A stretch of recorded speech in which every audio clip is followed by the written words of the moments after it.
जैसा कि आप सभी लोग जानते हैं, अपने टाइम के अनुसार आज का सब्जेक्ट कॉमर्स में पार्टनरशिप चैप्टर से संबंधित है। अभी जैसा कि हम लोगों ने आपको पढ़ाया,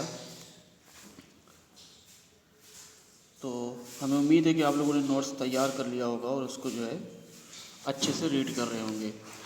चलिए आज हम देखते हैं कि साझेदारी पार्टनरशिप का जो चैप्टर है हमारा वो है पार्टनरशिप। ये चैप्टर हमारा लगभग 3 दिन से चल रहा है और उम्मीद है कि आज ये थ्योरी हमारी ख़त्म हो जाएगी। जस्ट उसके बाद हम लोग देखेंगे न्यूमेरिकल पार्ट्स। तो क्या है साझेदारी? साझेदारी आप समझ चुके हो, इससे पहले भी हमने आपको नोट्स दिया, क्या क्या था उसमें क्या नहीं, आपने नोट्स तैयार कर लिया होगा। अब आज हम बात करते हैं ऋण खाता की। चलिए, ऋण खाता क्या होता है एक्चुअल में? ऋण खाता होता है कि जब किसी फर्म की साझेदारी, क्लियर है क्या बताया गया, कि जब किसी फर्म की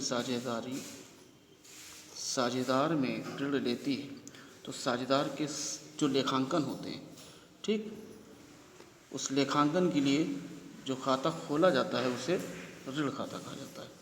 क्लियर है ये बात? क्या कहा गया है? ऋण खाता क्या है कि जब किसी साझेदार से ऋण लेती है, कौन लेता है? फर्म। तो साझेदार के लेखांकन हेतु खोला गया खाता ऋण खाता कहलाता है। इसके नियम कुछ बताए गए। नियम ये है कि ऋण खाता में नंबर 1, ऋण खाता में ऋण की राशि क्रेडिट पक्ष में लिखी जाती है। एक तो ये बात हो गई। दूसरी, जब ऋण खाता का भुगतान किया जाता है तो इसे डेबिट पक्ष में लिखा जाता है। एक तो ये नियम हो गया। तीसरा क्या पॉइंट हुआ कि इसमें साझेदारी के विघटन के समय साझेदारों के ऋण उनकी पूंजी की तुलना में पहले भुगतान कर दिया जाता है। ठीक है, इसमें कुछ इम्पोर्टेंट बातें होती हैं, जैसा कि नोट नंबर 1 है कि यह व्यवस्था, नंबर 1 पर है कि ये व्यवस्था भारतीय साझेदारी अधिनियम 1932 की धारा 48 में, ये देखिए 48 है आपका, 48 में है, ये धारा के हिसाब से काम करता है। दूसरा पॉइंट है साझेदारों के ऋण पर जो ब्याज की दर होती है, ठीक, उसका वर्णन यदि साझेदार संलेख में ना हो, मतलब जो शर्तें पार्टनरशिप के बीच होती हैं, तो पार्टनर होता है ए और बी, इनके बीच एक जो संलेख होता है, मतलब कुछ शर्तों की शर्तें द्वारा लिखा गया एक पत्र होता है जिसे संलेख कहा जाता है। तो उसमें संलेख में अगर ना हो, ठीक है, क्या बताया गया, संलेख में अगर ना हो तो साझेदारी द्वारा फर्म को दिए गए ऋण पर 6%, कितने प्रतिशत? 6% वार्षिक दर से ब्याज दिया जाता है। ठीक है, चलिए उसके बाद हम आते हैं पूंजी पर ब्याज।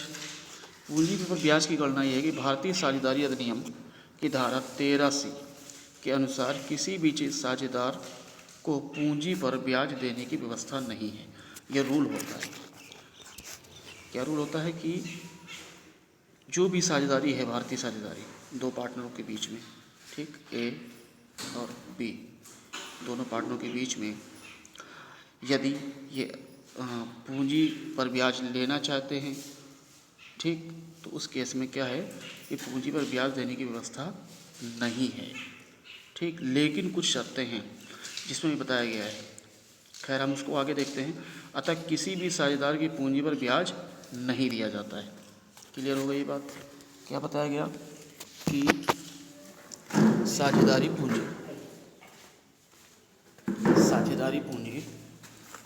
ये बताया गया कि अगर पूंजी पर ब्याज की गणना निकालना हो तो उसमें हमको सबसे पहले भारतीय अधिनियम है, उसमें ये बताया गया कि भारतीय साझेदारी अधिनियम की धारा 13C के अनुसार किसी भी साझेदार की पूंजी पर ब्याज देने की व्यवस्था नहीं है। तो ये बात हो गई, अगर किसी भी साझेदार की पूंजी पर ब्याज नहीं दिया जाता है।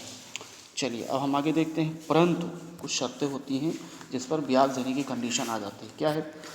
परंतु साझेदारी संलेख में साझेदारी की पूंजी पर ब्याज दिए जाने की कुछ व्यवस्था होती है, बताया गया है। इसके लिए कुछ शर्तें क्या हैं?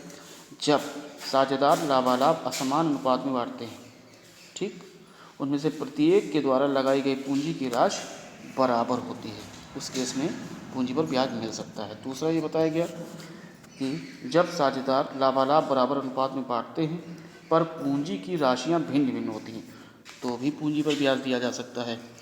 तीसरी शर्त में बताया गया कि जब साझेदारों के मध्य लाभ उपार्जन के उद्देश्य से पूंजी का अंशदान होता है तो इस पर ब्याज लगाना उचित होता है। कहने का मतलब ये होता है किसी की कोई पार्टनरशिप में किसी को वेतन देने का प्रावधान है ना, या मशीन का डिप्रिसिएशन जो कटता है, मशीन का डिप्रिसिएशन जो कटता है, ठीक, वो है। इस केस में क्या होता है कि जो लाभ हानि खाते बनाए जाते हैं, ठीक, तो उसमें लाभ उपार्जन की जो सहायता करते हैं, जैसे कि क्या होता है कि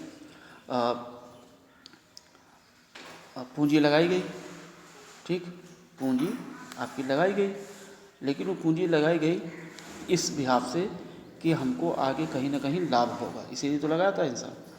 तो उस बेस पर कुछ शर्तें होती जहाँ पर उसके ब्याज पर कहते हैं, जैसे कि मान लो आपने 5,000 रुपये दे दिया, 5,000 दे दिया, अगले ने 10,000 रुपये दे दिया, तो ये बोला कि भैया 5,000 आप दे रहे हो और 10,000 हम दे रहे हैं, हम आपसे 5,000 ज़्यादा दे रहे हैं। एक तो ये बात क्लियर हो गई। क्लियर? तो सिंपल है कि जब फर्म हो या साझेदारी फर्म हो या कोई व्यवसाय जो हम चलाते हैं, तो एक पार्टनर दे रहा है, मान लो ये ए दे रहा है 5,000 और बी दे रहा है 10,000, तो उस केस में हम ये देख रहे हैं कि इसको जो बी वाला पार्ट है इसको क्या है 5,000 अमाउंट ज़्यादा है, तो इस केस में इसको पूंजी पर ब्याज मिल सकता है।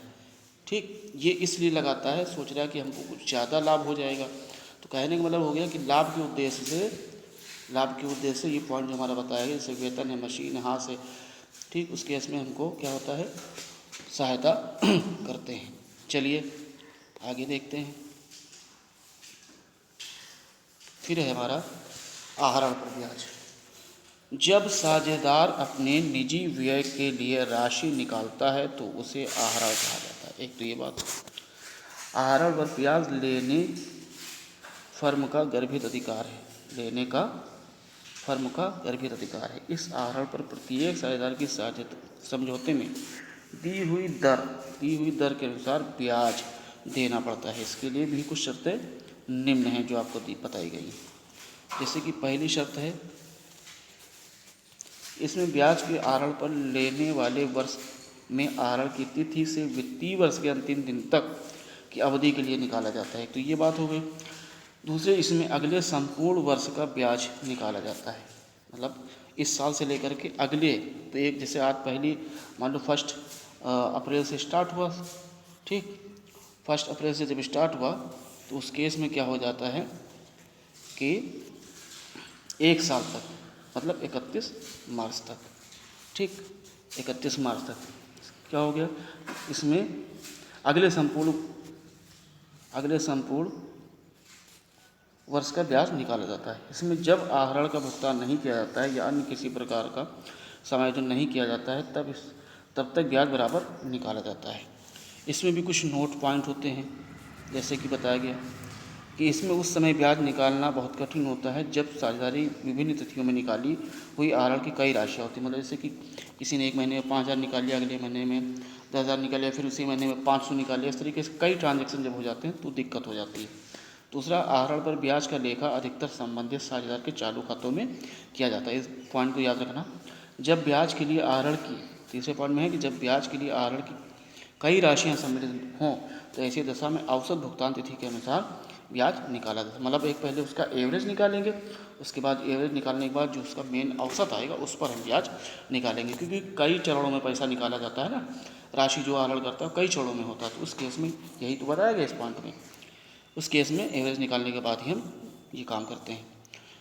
दूसरा है, अब आहरण पर ब्याज निकालने की विधियाँ क्या हैं। एक तो गुणनफल विधि। इस विधि में क्या होता है, इस विधि में बताया गया कि जिस तारीख पर आहरण किए जाएं उस तारीख से खाते बंद करने की अंतिम तारीख तक के महीने निकालने चाहिए। इस महीने का उस तिथि पर आहरण की गई रकम में गुणा करना चाहिए। इससे प्राप्त राशि को निर्धारित दर से माह का ब्याज निकाला जाता है, जैसे कि ये है। गुणनफल का योग, ब्याज की दर और 12/100। ठीक।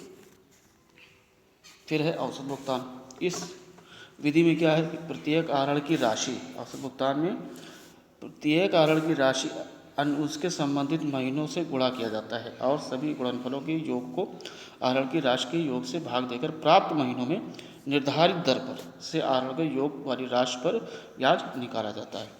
फिर अगला एक पॉइंट है साधारण विधि। ठीक, तो साधारण विधि आप इससे नोट कर लेना, ये ठीक ठाक है, इसमें कुछ काटने पीटने वाला चीज़ नहीं है, इससे नोट कर लेना। अब कहने का मतलब ये हुआ कि जैसे कि इस वाले पॉइंट में बताया गया गुणनफल विधि, तो हम इसको अगर हम बताते हैं तो इसमें ये बताया गया है कि मान लो कि कोई अमाउंट 200 रुपये पहले निकाला गया, फिर 300 निकाला गया, ठीक, फिर 400 निकाला गया, इस तरीके से निकाला गया। ये हो गई राशि। क्लियर है? देखिए, ये हो गया राशि, ये हो गया माह। तो क्या हो गया, 200 निकाला गया पहले किसी तारीख में, फिर 300 निकाला गया किसी तारीख में, फिर 200 निकाला गया किसी तारीख में, तो अमाउंट कितना हो गया, 700 रुपया। ठीक। लेकिन अब मान लो ये 9वां महीना हो, ये दूसरा महीना हो, ये तीसरा महीना हो, तो क्या कहा गया कि इसको इससे गुणा कर दिया जाएगा। इसका मतलब ये हो गया कि 9 दूनी 18 और 3 दूनी 6, मतलब 9 दूनी 1801 का अमाउंट आएगा। एक का अमाउंट 200 गुणे 9 महीने का आया 1800। ठीक। और अगले का आया, मान लो 300 निकाला गया था और उसमें 3 महीने हो तो 900 आया, इसमें 200 निकाला गया हो, इसमें 2 महीने हो तो 400 हुआ। फिर ये कहा गया कि इनको पूरा जोड़ दिया जाए, तो 900, ठीक, 600 और प्लस 400, टोटल कितना हो गया, 1900। तो ये बताया गया कि जब जैसे 1900 आया तो इसका एवरेज कितना निकाला जाएगा। तो जो अमाउंट आया उसको महीनों से भाग कर देंगे, मतलब 1900 बटे जो माह होंगे, जैसे कि पहला एक 9 महीना था, फिर 3 महीना था, ठीक, और क्या था 2 महीना, तो 9 3 12 2 14 माह हो गया। इसको भाग दिया जाएगा। इसको भाग देने के बाद जो भी अमाउंट आएगा, जो भी राशि आएगी, उस पर जो है क्या होगा, ब्याज लगाया जाता है। वो भी एक जो दर दी हो जाती है, जैसे मान लो 5%, 10%। अब इस न्यूमेरिकल में हम इस चीज़ को समझाएंगे आगे। चलिए, यहीं से क्लास हमारी आपकी समाप्त होती है। धन्यवाद।